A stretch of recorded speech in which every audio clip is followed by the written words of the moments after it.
right, so we're going to talk about how to have great discipling times. One of the real differences between our church and other churches is this concept of teaching to obey. Actually making people disciples. So a big difference between the way you are and what you just believe. So I've emailed it out, but it's also obviously in things like follow-up studies and essential leaderships. So what is the purpose of discipling? And that's the first point. Matthew 28:18. Then Jesus came to them and said, all authority on heaven and on earth has been given to me. Therefore go and make disciples of all nations, baptizing them in the name of the Father, of the Son, and the Holy Spirit, and teach them to obey everything I've commanded you. And surely I'm with you always to the very end of the age. So here, the real difference is teaching people to obey the teachings of Jesus, not just the facts. So what is, the easiest way to understand this? If I just have a child and I look at it and I go, eat, walk, sleep, be nice, talk, that's not going to work, is it? Every parent knows, and anybody that's been a child knows, it's a painful, laborious, continual impact because, the difference between somebody being brought up in an orphanage with sort of 40 children versus in a small unit and family home is radically different. And even it would be true to say that very often larger families have more problems with their kids because there's less attention spent with each individual kid. That's not always true, but especially with modern distractions. So basically, it takes effort, confrontation, prayer, pain, time, and pouring out of your heart. In other words, it takes a lot. So they say anybody can become a father, but very few people become dads. Okay? Colossians 1:28, we proclaim him, admonishing and teaching everyone in all wisdom, so that we may present everyone perfect in Christ. To this end, I labor, struggling with all his energy, which so powerfully works in me. So there are many times when I'm in my front room praying, and I actually just scream out in absolute frustration at the people I'm working with. Now, I don't do it to their face, okay? But why do I say that? And any parent, you ever screamed, okay, right, okay, Paul is like, okay, all right. I mean, it's the same concept, which is I don't know. You make your kid's bed, you walk back in, and it's like thrown on whatever it is, okay? Sometimes they do things just purely out of, naivety. So I remember our kids one day, we came home, and there's this cream that you put on babies' bottoms called Sudafed, to make like this. Our kids had put nappies and Sudafed on all their teddy bears, which if you know a teddy bear, it goes and you just can't get it out. And you appreciate their heart, but then you have to clean it up. Okay, what am I talking about? Teddy bears or disciples? Okay, well, sometimes, okay, all right. Okay. In other words, it takes effort, which is why denominations don't do it. Why is it that churches get so big? Because there's no confrontation. There's no training of people. It's easy to fill a room full of 1,000 or 10,000 people. All you need to do is be a rock band like Bon Jovi. Okay? Really, really easy. No commitment. All right? To teach people to become like Jesus, not you. Yeah, right. Big difference. Okay, when people look at a disciple of Jesus, they should be able to see, feel, and recognize Jesus within them. Okay? Now, first of all, most people have a very weird view of who Jesus is. That's one of the things you've got to, okay.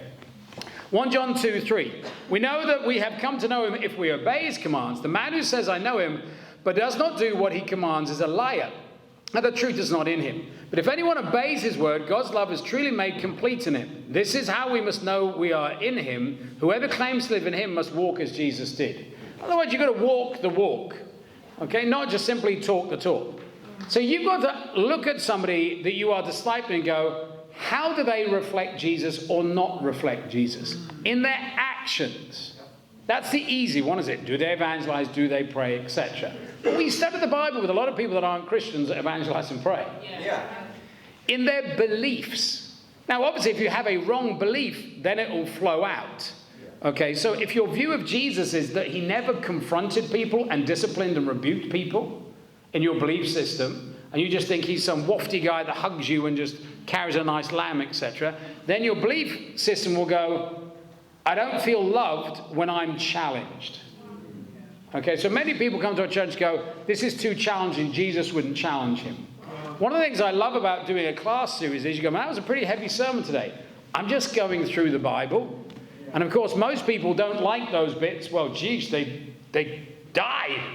Dang, geez, I thought they were good guys. But that's the whole point. It's the whole gospel, not just part of the gospel. In their attitude. Now, this is the big thing that you really need to start dealing with. Because if somebody has the right attitude, the rest falls into place, doesn't it? Their focus. How easy is it to get distracted? Look, I tell you, one of the reasons Kerry and I were so effective while we were on our 2-week missionary trips is we had no washing to do, okay, didn't have to cook food, okay, didn't have to clean the house, had no discipling times. In other words, we had nothing else to do. Okay, so you go, well, it's great for you. You got up at 5 o'clock on a Saturday morning, but you didn't have to do the washing, the shopping, go on a date. Okay, so I'm well aware that it's a real privilege to go on a missionary trip and have that support.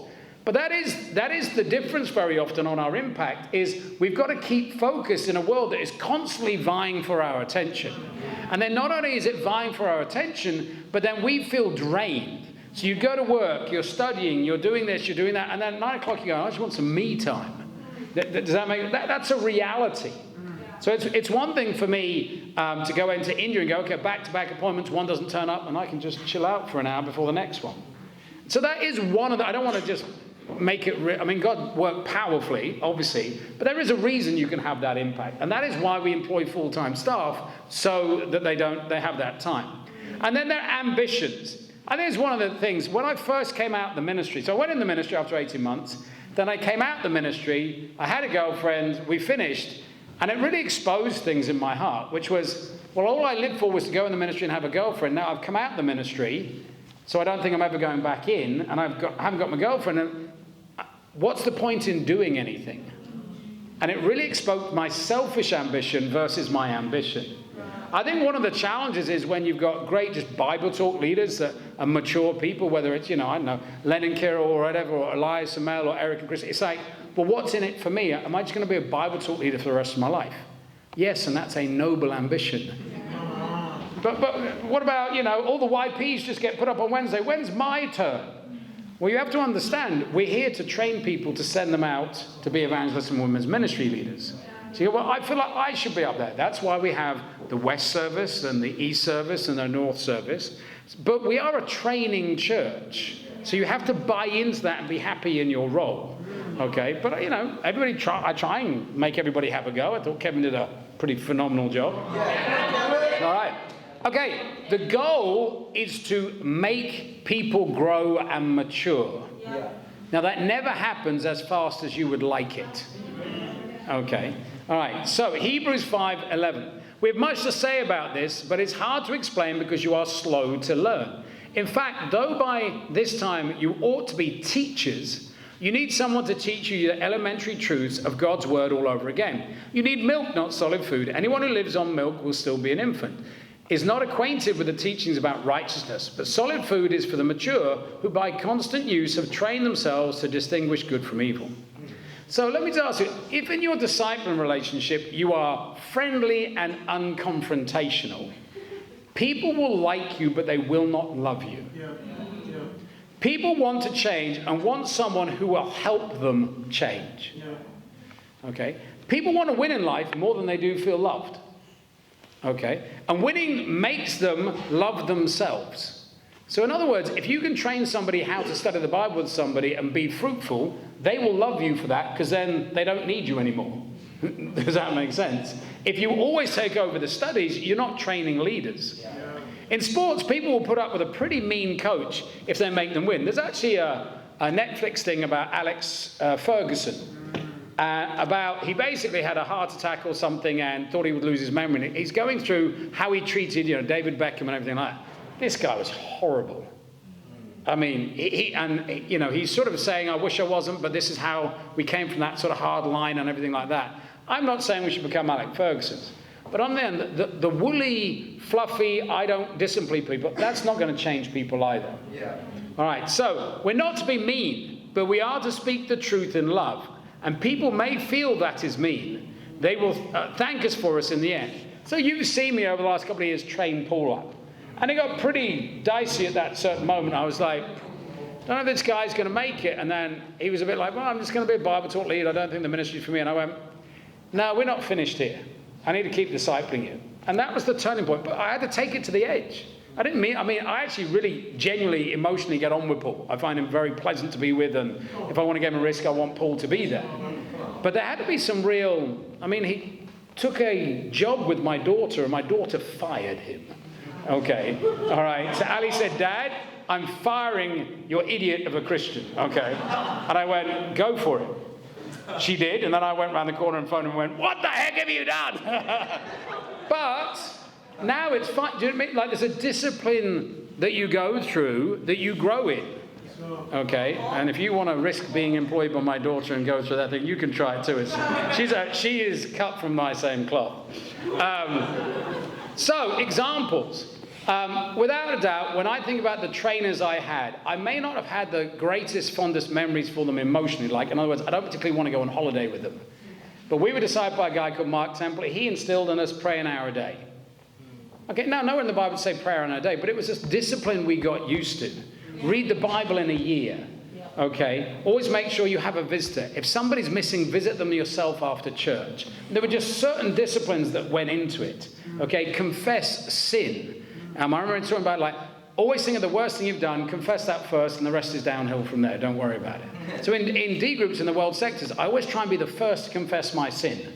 Okay, I just go, who wants to share? Me. I did this, I did that wrong, I did this wrong. And they go, okay. And what I find is that people go, yeah, whatever. And, it's the guy that doesn't want to confess that gets it at the end, you know what I mean? But all those things come from being discipled. Yeah. So when you think about somebody, what are some of the focuses? First of all, you've got to stop them falling away. In other words, when you go, nah, I knew he would fall away, and you never said anything to them. Yeah. You're in sin. Yeah. You're in sin. Okay, you should have got in there and helped them. So, what are the main reasons people fall away? Undealt with bitter roots. It's really interesting. When people are bitter, they go, no, I'm not bitter. You have been there, and then afterwards you go, okay, all right. Hebrews 12:15. See to it that no one misses the grace of God, and that no bitter root causes trouble and defile many. Go for the root, deal with the heart. So we would, in our missionary trip, we were with somebody who goes, no, I don't have a problem with this guy. I don't want to speak to him in church, and I want to move church to the other church, but I don't have a problem with him. I said, okay. And there was a couple. And I said to him, all right, so imagine you and he die today, and you're at Judgment Day. And God goes, there are many rooms in heaven. I want you and him to live in eternity forever. His face dropped. His wife giggled. I said, you have bitterness. He went, you're right. But do you see, I had to go for the heart like that. And I said, I'm going to keep phoning you. Doesn't matter if I go back to Australia until this is resolved. He texted me the next morning. I've dealt with it. Go with me at church. Thank you so much for doing that. The root issue. Yeah. So, just telling somebody they're bitter doesn't happen. You've got to show them where their bitterness come from.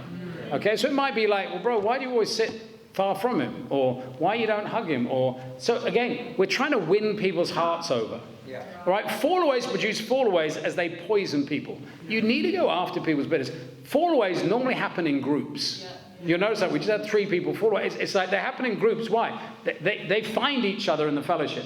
In the same way that song leaders find each other and cultures find each other, bitter people find bitter people. Yeah. Okay.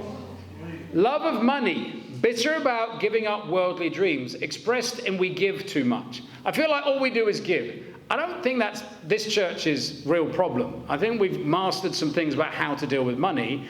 And I think it's really important that I continually to show you pictures of where your money goes, which is why I sent out the good news. I think there's some things we've learned. You sort of see the house before, so that Samoan good news will come out this week. I want to send it to everybody because I want you to go, there's going to be a picture of the van. You go, that's my van. I bought that van. So there's some things we're learning, but that's not always possible as you get into the hundreds and the thousands, etc. like that. 1 Timothy 6:10. For the love of money is a root of all kinds of evil. Some people eager for money have wandered from the faith and pierced themselves with many griefs. Let me just encourage you. There's a balance of dreams. I was talking to Keanu yesterday, and I said, so you seem a bit dull. What's your next 2 years? Being like, man, what are you going to do with the offer? Are you excited about the next 2 years?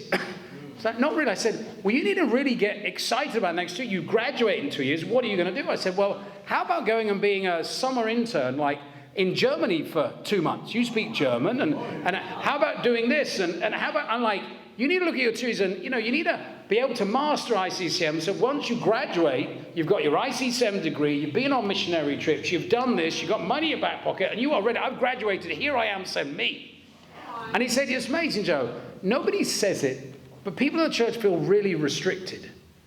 I said, they don't get that from me. He goes, I know.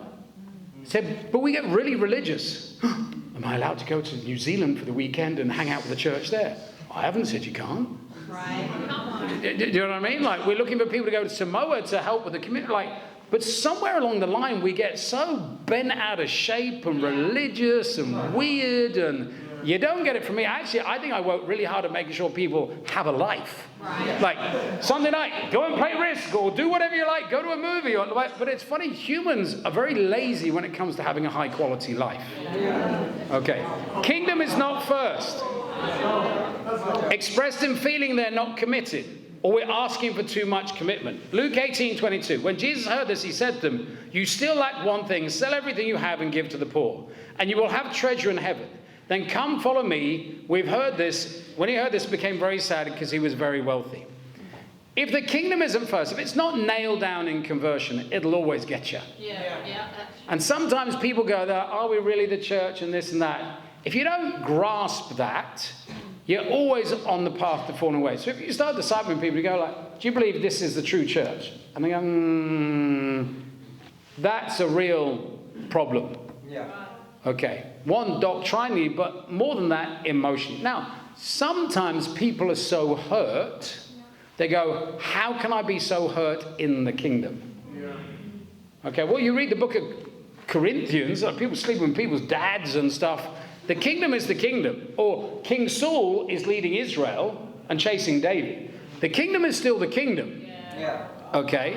So Israel was still Israel. Now, whether the leader was righteous at that moment in time, well, unfortunately, we'll have sinners in the church that are leaders, etc. But the kingdom is still the kingdom. Yeah. Okay. So, cowardice. They never master evangelism. The solution is lots of organized evangelism until they master it themselves. Yeah. Luke 9:23. Then he said to them all, if anyone comes after me, he must deny himself and take up his cross daily and follow me. For whoever wants to save his life will lose it, but whoever loses his life for me will save it. What good is it for a man to gain the whole world and yet lose or forfeit his very self? If anyone is ashamed of me and my words, the Son of Man will be ashamed of him when he comes in his glory and the glory of the Father with the holy angels. If you don't like evangelism and figure that one out, you will not stay faithful. Now, we live in a very luxurious time when it comes to evangelism. Okay, so all of those people we help become Christians, I contacted and carry on Facebook. In other words, you can do Twitter. I mean, if it's one thing we learned in COVID, you can do Twitter and Meetup and da-da-da-da. It doesn't matter how you do it, as long as you do it. Yeah. Why do I have set evangelism for the Fiji mission team? Why? Because you need to learn when you go there, you will work hour upon hour upon hour upon hour. That's what a mission team does. Yeah. You will know nobody. So you go, well, I'll use social media. You know nobody. In order to start something, you've got to start. So there's a rule called the 80-20 rule, all right, which basically is most of business, 80% of business comes from the 20% you already have. This is true. It's just a principle of life. Most of our fruit, 80% of our fruit, comes from people already inside the church. Okay, so, for example, Andrew Barber was converted, and then Alyssa, then Christine, then Isaac. But without the initial evangelism of Andrew Barber, that 20% of evangelism, you wouldn't have got those other three fruit. Does that make sense? So you have to do that cold calling street evangelism in order to have relationships to work through. Yeah. But right now, Kerry and I predominantly work through the relationships because we know so many people. We pretty much have visitors every week because we know it. So it's this understanding of you must deny yourself and whatever it is. Now, some of us hate actually evangelizing through Facebook. Okay, so that's more of a challenge to us than street evangelism. For some of us, street evangelism. So you've just got to make sure that you master evangelism in one way or the other. Okay? Last, leading to sexual sin. Ask the question when you disciple people, when was the last time you masturbated?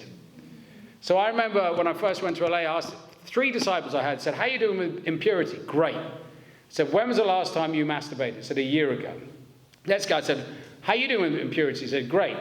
When was the last time you masturbated? 6 weeks ago. Next guy asked, how are you doing with impurity? Great. When was the last time you masturbated? A week ago.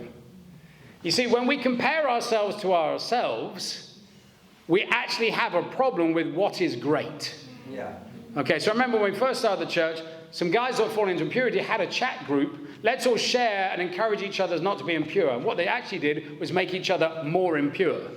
Okay, because they went, oh, I've struggled with it today, and they were confessing their sin. That's not the right way to do it. If you want to be mentored by somebody out of impurity, find somebody who doesn't do it. Yeah. Does that make sense? You don't go to a gym and go, help me lose weight, and somebody walks in who's built like a fridge. Okay? I'm just saying that you've got to think of who you want to be and then find that. Somebody says, well, it's unfair. You shouldn't call people this. This is a reality of life. Okay? Even King David, when not in the fight, went off and sinned. I spoke to one brother that said, it's really changing. I said, what's the change? He said, I've never been taught to confess temptation when it comes to impurity. Like, I feel like masturbating, phoning somebody up and go, I'm feeling like doing it. That's how you change it. Not wait until you've done it and then confess it. That's just true. You know, when you go all pent up inside about whatever emotion it is, not giving money, not evangelizing, you've got to talk at heart stage. Okay? And you don't have to blow people out of the water. You're meant to be alongside people, helping people out of their sin. Laziness, lack of denying, expressed in it's hard. Okay, 1 Thessalonians 1:3, we continually remember before our God and our faith, your work produced by faith, your labor prompted by love, and your endurance inspired by the hope in the Lord Jesus Christ. So the heart of laziness is a lack of love. So understand this. If you evangelize a lot, that means you love the lost a lot. That doesn't mean you'll be fruitful. Yeah, that's true. The work it talks about here is produced by faith. So you can go out and go out to the, don't suppose you want to come to church? No. Don't suppose you want to come to church? No. Don't suppose you want to. Okay, you can go out and do that for 8 hours and bring nobody to church. As opposed, you can be fired up, great quiet time. Hey, I love Jesus. You want to come to church? I'm sure you love Jesus. No, I don't. Yeah, of course you do. Come to church. Like, he's amazing. Is he really? Yeah. Let me tell you about him. He's great. You want to come along, man. You and I can become friends, best friends forever. And they go, okay. Well, okay. That's the difference between faith and just going out and loving. Now, you need to love people and you need to have faith. Yeah. All right? And then sometimes it's just all about perseverance. Okay? In the same way, any of you who does not give up everything he has cannot be my disciple. We are tempted with laziness so much in our life, particularly when you're younger, because you know you can get away with it. So, you know, when people have kids, when the Bible says that women will be saved through childbearing, I think men too. Okay, in other words, you don't know how much you can deny yourself until you have kids. People, I'm not a morning person, I'm not an afternoon person, I'm not an evening person. When you have kids, you're nothing, okay? You just exist. You become a morning, a middle of the night, all of that just goes away, all right? But when you're older, some of the reason you see, man, these old guys have more energy. It's because we value time. Right. That's why it goes so quickly. Some of us are emotionally lazy. So actually, some people are fit, they go to the gym, they do all of that. But in the fellowship, they won't hug you. They won't sing. They won't give. That's called emotional laziness. Oh, you're fit as a fiddle. You'll go to the gym, but you won't speak to anybody at the gym because you're emotionally lazy. So that's another type of laziness you've got to deal with. You need to smile. I'm not happy. I don't care if I didn't ask you if you're going to be happy. I asked you to smile. Does that make sense? It's an amazing thing about smiling. Smiling makes you happy. All right? And when you're happy, you will smile. You know, this chicken and egg situation. But I don't like to hug people. That's because you don't hug people. Okay? Learn to hug people and you might like to hug people. But so all the excuses go out the window. So when I look at somebody, so this week I've got details of people. I've just been praying and writing down, what is it that I think they lack? And I have a list and I go, I want to talk about these issues. Now, with some people I may get through all of them. Some of them I only get to one and not go through it all, because you don't know what's going to come out, do you? But I do not go into detail and just blindly go, how you doing? Okay, had this for my quiet time. Great, what do you think? You need to repent of it too. That is not being sensitive or compassionate. Okay, you should know what you're working through with people. Some practicals of great discipling relationship. Starting off, get to know who and what they are dealing with. I've always said I like to go to people's houses because you get to know people. So when I went to India, the first thing I did was I said, Luke, I want to come and stay at your house. Then the next evangelist, I'm going to spend the next night at yours. This young evangelist, I was there this next night going, I'm staying the night on your couch. It's like, really? See, I want to know who you are. He was like, oh my dang. I want to know who you are. And I found out so much. I found out whether they cleaned the toilet, whether they did their washing, whether there was food in the fridge, whether they had considered me, whether there was breakfast ready. I found out more by spending the night there than I could have done just asking a million questions.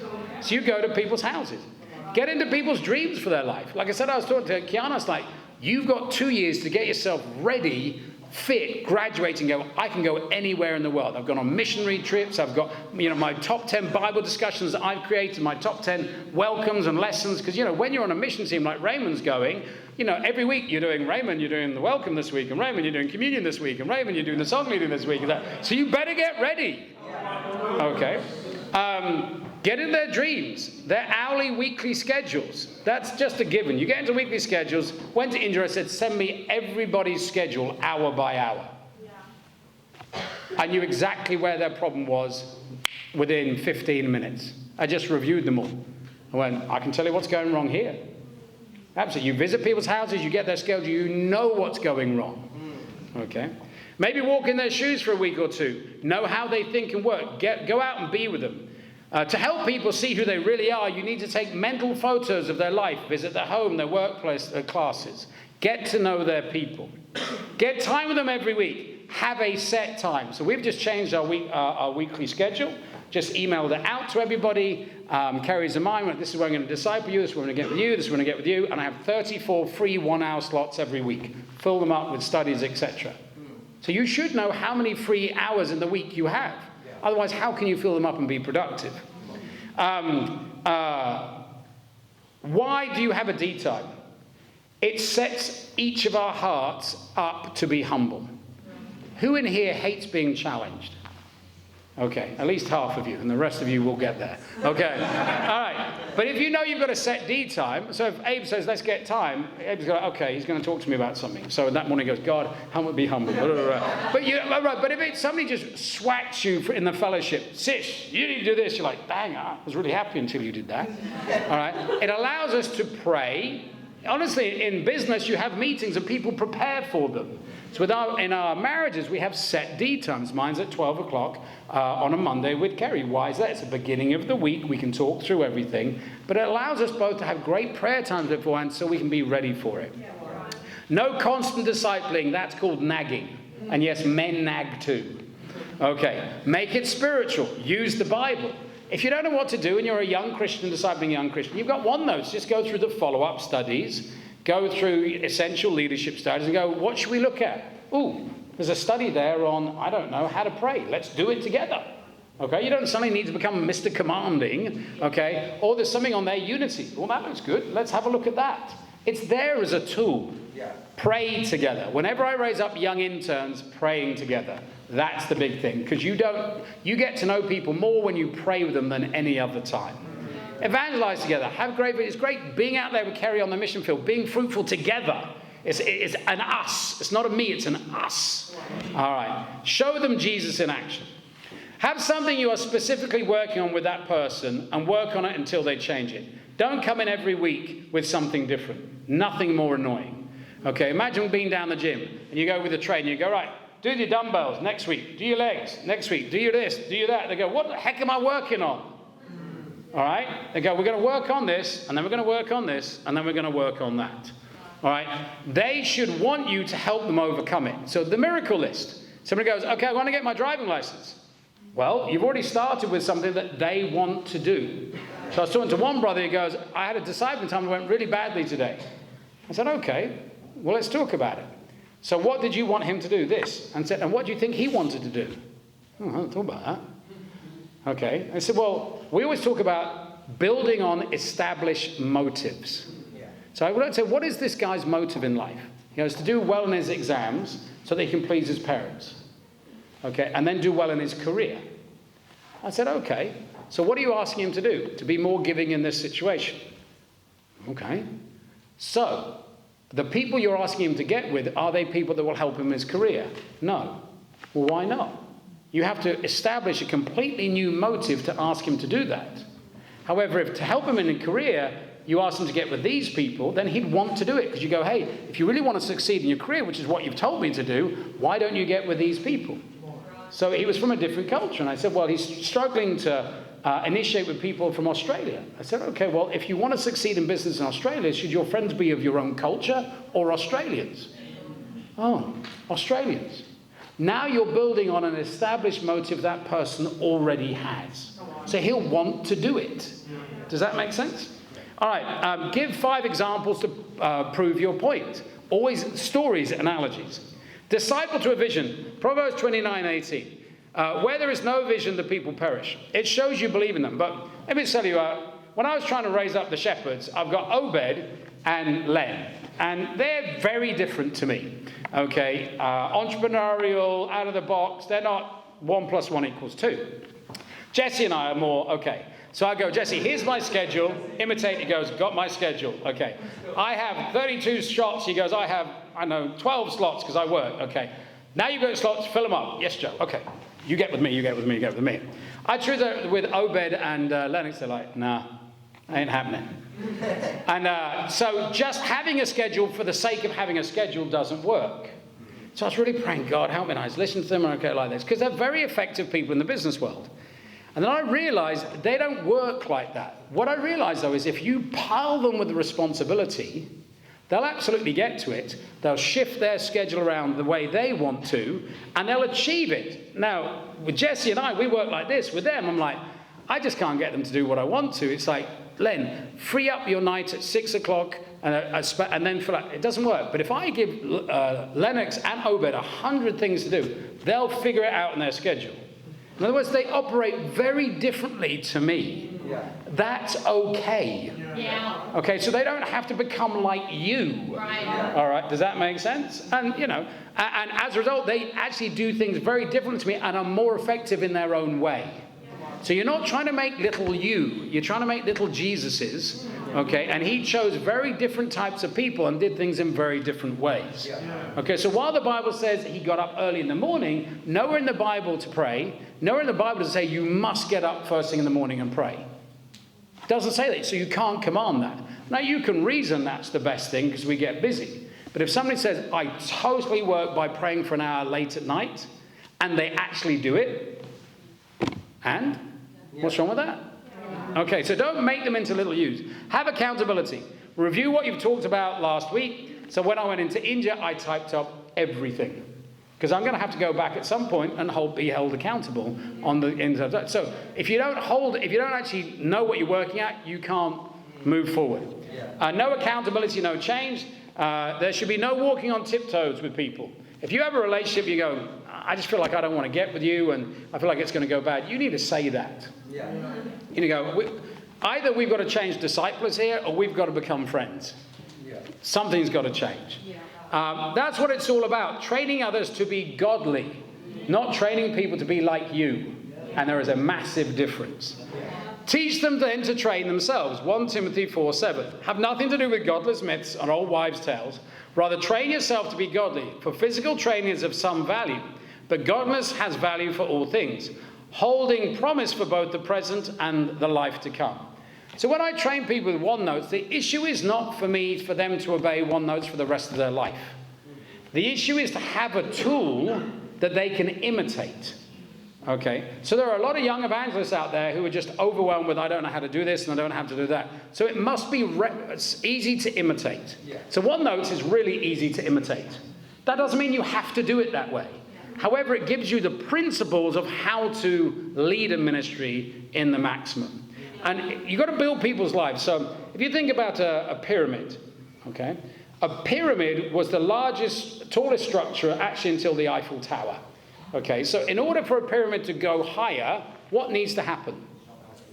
You need a big base. So if you actually want a pyramid to go higher, you have to focus on the base. Okay, so the base is lots and lots of training principles. If you don't have training principles, then the base won't go higher. So how does that work? In the ministry, if you're a charismatic leader and you just go, just be like me, just be like me, just be like me, the problem with that is they're not like you. And they're not as charismatic as you, and so they can't have the impact of you. But if you use structure and training, like a One Notes or something like that, then the church can get bigger and bigger and bigger and bigger and bigger. This is the difference between going from a family business to a corporate business. Now, we all want to stay in a family business, but our families are the Bible talks. Okay, so you need to equip people so that they can lead a great Bible talk and then expect the Bible talk leader to bring the family to it. Okay, so it's not either one or the other. So to have great discipling times, the purpose of discipling is to make people like Jesus, not like you. However, some people like me and Jesse connect, so it's easy for us to do that. But I don't force that upon Obed, and Obed can do far more with certain types of people than I can. The practicals of great discipling relationships, make sure you get time every week. So every Monday night we get with the shepherds without fail. It's one of our favorite times. They know that's when we get there. Okay. This is the difference between Jesus' movement. It was a discipling movement. So we're all at the same quality. Jesus trained the disciples not only how to be good disciples, but also to be a good discipler. 2 Timothy 2:2, and these things you've heard me say in the presence of many witnesses, entrust to reliable people who will also be qualified to teach each others. My recommendation is that people get together for at least 2 hours a week. Sometimes that's not always possible, but like praying for an hour a day, it's a good goal, isn't it? Don't shortchange relationships. It's quality and quantity, and that's the lesson. Amen.